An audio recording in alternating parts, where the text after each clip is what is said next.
Dear students, आज का हमारा जो टॉपिक है वो क्रैंक के सीटर के मुतल्लक है। आज के इस लेक्चर में हम पढ़ेंगे नंबर 1 क्रैंक के सीटर क्या होता है, नंबर 2 क्रैंक के सीटर लगाने का मकसद क्या है, नंबर 3 कौन कौन से कंप्रेसर के अंदर लगाया जाता है, नंबर 4 क्रैंक के सीटर कहाँ लगाया जाता है, नंबर 5 क्रैंक के सीटर क्या काम करता है, नंबर 6 क्रैंक केस हीटर कब ऑन होता है, नंबर 7 क्रैंक केस हीटर कैसे काम करता है, नंबर 8 क्रैंक केस हीटर कैसे ऑपरेट होता है, नंबर 9 क्रैंक केस हीटर किस बुनियादी असूल के तहत काम करता है, नंबर 10 क्रैंक केस हीटर के फ़वाइद क्या हैं, एडवांटेजेस क्या हैं, और नंबर 11 कैपेसिटी इसकी या रेंज कितनी होती है। तो बारी बारी हम अपने टॉपिक के जो पॉइंट्स हैं इनको डिस्कस करते हैं। पहले नंबर पे है जी क्रैंक केस हीटर क्या होता है। HVACR में क्रैंक केस हीटर इसका एक अहम हिस्सा है।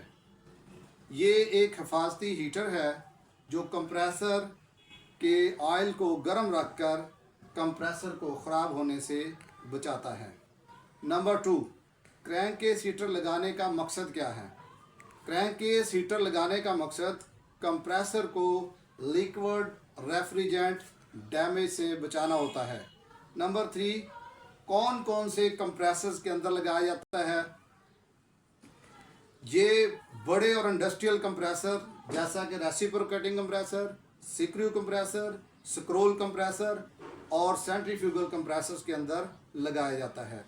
नंबर 4 क्रैंक केस हीटर कहाँ लगाया जाता है। ये हीटर कंप्रेसर के नीचे वाले हिस्से में क्रैंक के इर्द गिर्द लगाया जाता है, जैसा कि आप ये शक्ल के अंदर देख सकते हैं। और आमतौर पर ये एक हीटर बैंड की शक्ल में लगाया जाता है, जैसा कि आप शक्ल में देख सकते हैं बैंड की सूरत में ये लगा हुआ है। नंबर 5 क्रैंक केस हीटर क्या काम करता है। ये कंप्रेसर में मौजूद ऑयल को हल्का गर्म रखता है, रेफ्रिजरेंट को ऑयल में मिक्स होने से रोकता है और कंप्रेसर को सेल्फ स्टार्ट फ्राहम करता है। नंबर 6 क्रैंक केस हीटर कब ऑन होता है। ख़ास तौर पर सर्द मौसम में जब सिस्टम वर्किंग हालत में ना हो यानी कंप्रेसर बंद हो तो हीटर चलता है, जबकि कंप्रेसर के चलने पर ये ऑफ हो जाता है। नंबर 7 क्रैंक केस हीटर कैसे काम करता है। ये हीटर इलेक्ट्रिक सप्लाई से चलता है। ये ऑयल सम्प को गर्म रखता है, जिससे ऑयल का दर्जा हरारत बढ़ जाता है। इसकी वजह से रेफ्रिजरेंट ऑयल में डिज़ोल्व नहीं होती और अगर पहले से ऑयल रेफ्रिजरेंट में मिक्स हो तो क्रैंक केस हीटर की हीट की वजह से एवेपोरेट हो जाती है।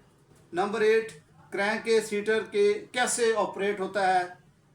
ये आमतौर पर ऑटोमेटिक होता है और दरअसल 4 तरीक़ों से इसको ऑपरेट किया जाता है। उसमें सबसे पहला तरीका जो है वो है कंप्रेसर के कंट्रोल सर्किट के ज़रिए, नंबर 2 कॉन्टैक्टर्स के ज़रिए, नंबर 3 थर्मोस्टेट के ज़रिए और नंबर 4 टाइमर डिले के साथ। तो बारी बार हम चारों तरीक़ों को डिस्कस करते हैं।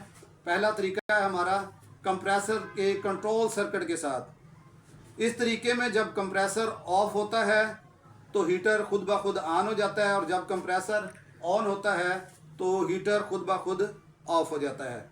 नंबर 2 कॉन्टैक्टर के ज़रिए हीटर को ऐसी वायरिंग दी जाती है कि कॉन्टैक्ट ओपन हो तो ये ऑन होता है और जब कॉन्टैक्ट क्लोज हो तो ये हीटर ऑफ हो जाता है। नंबर 3 थर्मोस्टेट के साथ। कुछ सिस्टम में ये थर्मोस्टेट के ज़रिए भी दर्जा हरारत की वजह से ये हीटर क्रैंक केस हीटर को ऑन या ऑफ़ करता है। दर्जा हरारत कम हो तो हीटर ऑन हो जाता है और दर्जा हरारत बढ़ने पर थर्मोस्टेट जो है इसको ऑफ़ कर देता है। नंबर 4 है जी टाइमर डिले के साथ। कुछ सिस्टम में ये टाइमर डिले के साथ भी चलता है और इसका मकसद महफूज तरीके से कंप्रेसर को ऑन करना और ऑयल को पहले से दुरुस्त हालत में लाना होता है। नंबर 9, क्रैंकेस हीटर किस बुनियादी असूल के तहत काम करता है? क्रैंकेस हीटर हीट ट्रांसफ़र की मुंतकली के जो दो तरीके हैं उसके ज़रिए, यानी कंडक्शन के ज़रिए। इसमें चूँकि कंडेंसर वो जो हीटर है वो मेटल है, ठोस है, तो लिहाजा इसमें हीट ट्रांसफ़र के लिए कंडक्शन का तरीका इस्तेमाल किया जाता है। और दूसरा इसमें कन्वेक्शन का हीट ट्रांसफ़र का तरीका भी इस्तेमाल किया जाता है, यानी ऑयल जो है वो माया लिक्विड है और लिक्विड में हीट ट्रांसफ़र के लिए जो है वो कन्वेक्शन का तरीका इस्तेमाल किया जाता है। तो बेसिकली इसमें दो हीट ट्रांसफ़र के तरीके, और तीसरी चीज़ जो है इसमें जो है एवेपोरेशन का अमल होता है, जिसकी वजह से ये काम करता है। यानी हमें ऑयल को, जब ये हीटर ऑयल को गर्म करता है, ऑयल में मौजूद रेफ्रिजरेंट बुखारात बनकर उड़ जाती है और हरारत की मुंतकली के दो तरीके कंडक्शन और कन्वेक्शन के ज़रिए जो है इसमें हरारत की मुंतकिल होती है, और यही इसके काम करने का असूल है। नंबर 10, क्रैंकेस हीटर के फ़ायदे क्या हैं? फ़ायदे क्या हैं? एडवांटेजेस क्या हैं? नंबर 1, इसका जो फ़ायदा वो ये है कि कंप्रेसर को डैमेज होने से बचाता है। नंबर 2, लिक्विड स्लगिंग से बचाता है। नंबर 3, कंप्रेसर की लाइफ बढ़ाता है। नंबर 4, ऑयल की क्वालिटी को बरकरार रखता है। नंबर 5, स्टार्टअप के वक्त स्मूथ ऑपरेशन देता है। कैपेसिटी या रेंज, क्रैंकेस हीटर जो है उनकी कैपेसिटी छोटे कंप्रेसर में, यानी 1 टन के कंप्रेसर से लेकर 5 टन के कंप्रेसर तक 30 वाट से लेकर 70 वाट तक होती है।